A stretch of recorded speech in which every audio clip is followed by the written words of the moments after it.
Can you share some of your personal failure stories? What did you learn from your failures and how did you apply it into your future projects? Sure. I have been an entrepreneur really my whole life. I mean, going back to high school. So I'm one of those kids who just enjoyed playing that kind of game. I just had so many failures. When you say tell a failure story, I just have to kind of pick through the many I've had. One of the things I think people misunderstand about business brilliant people, successful people, is they seem to think that when they fail, somehow it doesn't hurt them as much as it hurts other people. Somehow they're wired emotionally differently, that they can push through that. I can tell you from my own experience, but also I can tell you from the experience of other great entrepreneurs that we all feel it just as much. And in my last book, I wrote about an entrepreneur who had a success and then moved into another venture that turned out to be a failure. And when he finally pulled the plug on that particular venture, he didn't leave his house for weeks, and he just, sort of curled up and felt all the pain from it. The difference was, even in his worst moments, he didn't ever contemplate not doing it again. So I would say, if I think about early failures, one that comes to mind is an early one.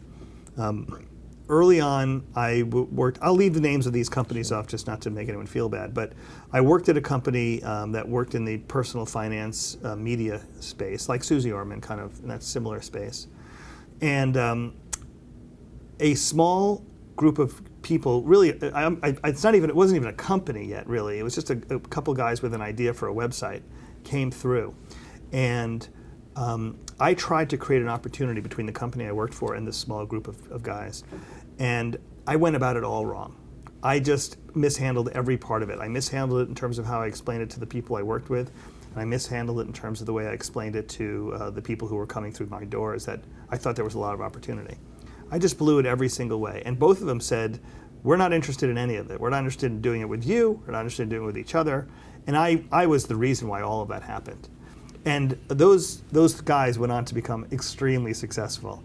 And I realize with regret now that it was my inability to understand how a path could be created, how a bond could be forged between these two partners, having everything to do with the fact that I just hadn't done the research and I hadn't consulted people smarter than me to find out how I could have constructed a better opportunity for both parties.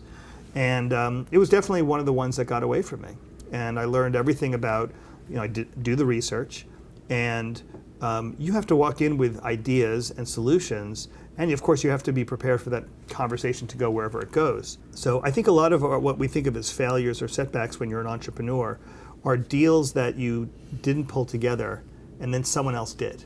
And when you realize that someone else pulled it together and you didn't, you realize, there's nothing that stopped you from doing it except yourself.